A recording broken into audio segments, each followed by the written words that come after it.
नमस्ते। चलिए आज एक सवाल पर गौर करते हैं। कभी सोचा है कि एक पोलर बेयर रेगिस्तान में क्यों नहीं जी सकता, या फिर एक कैक्टस का पौधा बर्फीली दुनिया में क्यों नहीं उग सकता? आज हम इसी रहस्य को सुलझाने की कोशिश करेंगे और जानेंगे कि जीवन इतने अलग-अलग माहौल में कैसे पनपता है। तो हमारी कहानी शुरू होती है बर्फीले हिमालय की ऊंचाइयों से। ये एक ऐसी दुनिया है जहां हवा में ठंडक है और चारों तरफ बर्फ की चादर बिछी है। यहाँ सिर्फ चीड़ और देवदार जैसे खास पेड़ ही जिंदा रह पाते हैं। और अब हिमालय की जमा देने वाली ठंड से सीधा पहुंचते हैं राजस्थान के तपते हुए रेगिस्तान में। ये एक ऐसी जगह है जहां तक नजर जाए बस रेत ही रेत है, और यहाँ का राजा है ऊंट। यहाँ से हमारा सफर हमें ले जाता है समुद्र के नम और खारे किनारों पर, जहाँ रेत पर केकड़े दौड़ते हैं और पानी के नीचे मछलियों की एक अनगिनत दुनिया बसती है। तो देखिए, एक तरफ पहाड़ों की ठंड, दूसरी तरफ रेगिस्तान की जबरदस्त गर्मी और फिर समुद्र की नमी। इन सब जगहों पर जीवन का रूप इतना अलग क्यों है? एक ही ग्रह पर सजीव चीजें इतने अलग-अलग तरीकों से कैसे रह सकती हैं? इस पहेली को सुलझाने का पहला सुराग छिपा है किसी भी जीव के घर में। विज्ञान की भाषा में हम इसे आवास या हैबिटेट कहते हैं। अब देखिए, आवास का मतलब सिर्फ रहने की कोई जगह नहीं है, ये तो एक पूरा सपोर्ट सिस्टम है।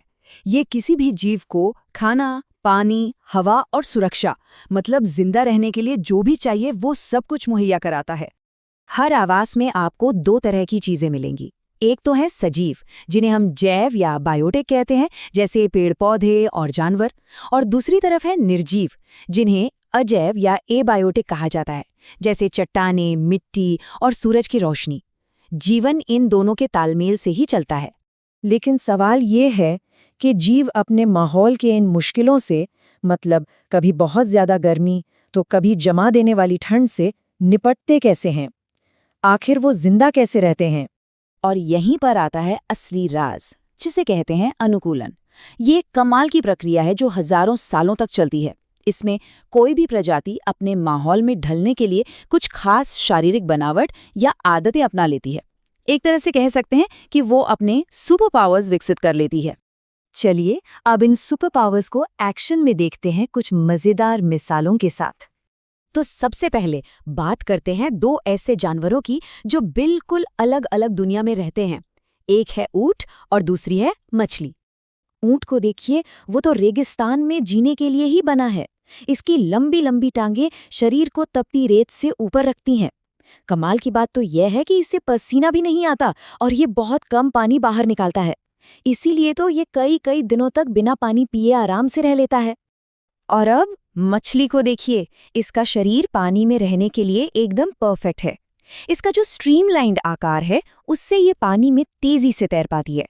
और हाँ, सांस लेने के लिए इसके पास गलफड़े यानी गिल्स होते हैं, जिनसे ये पानी में घुली हुई ऑक्सीजन ले लेती है।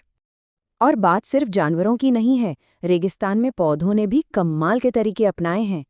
जैसे कैक्टस को ही ले लीजिए, पानी बचाने के लिए इसकी पत्तियां ही कांटों में बदल गई हैं। वहीं सांप और चूहों जैसे छोटे जानवर दिन की भयंकर गर्मी से बचने के लिए जमीन के अंदर बिल बनाकर रहते हैं। अच्छा, अब रेगिस्तान से निकलकर चलते हैं ऊंचे ऊंचे पहाड़ों की तरफ।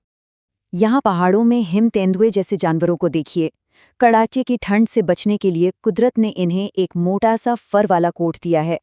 ये फर न सिर्फ उन्हें गर्म रखता है, बल्कि बर्फीले माहौल में छिपने में भी मदद करता है।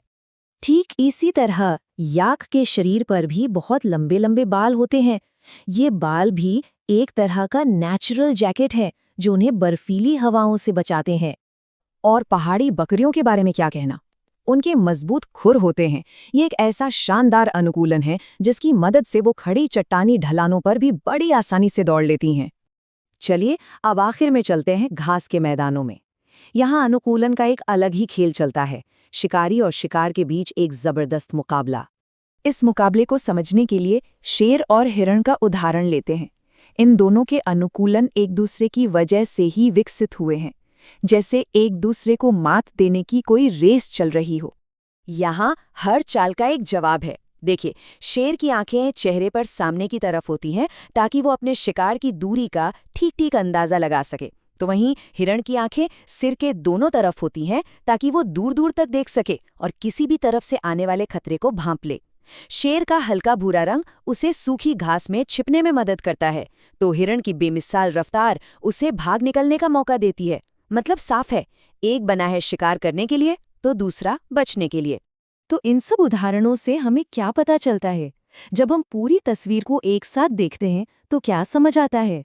इससे यही पता चलता है कि ये जो अनुकूलन की प्रक्रिया है, जो हजारों लाखों सालों से हर जगह चल रही है, वही वो ताकत है जिसने हमारी धरती पर इतने अलग अलग तरह के जीव जंतुओं को जन्म दिया है। लेकिन ये हमें एक बहुत ही जरूरी और बड़े सवाल पर लाकर खड़ा कर देता है। देखिए, अनुकूलन की प्रक्रिया में हजारों साल लगते हैं, पर आज हमारी दुनिया पहले से कहीं ज्यादा तेजी से बदल रही है। तो ऐसे में जीवन के इस खाके का, इस ब्लूप्रिंट का भविष्य क्या होगा?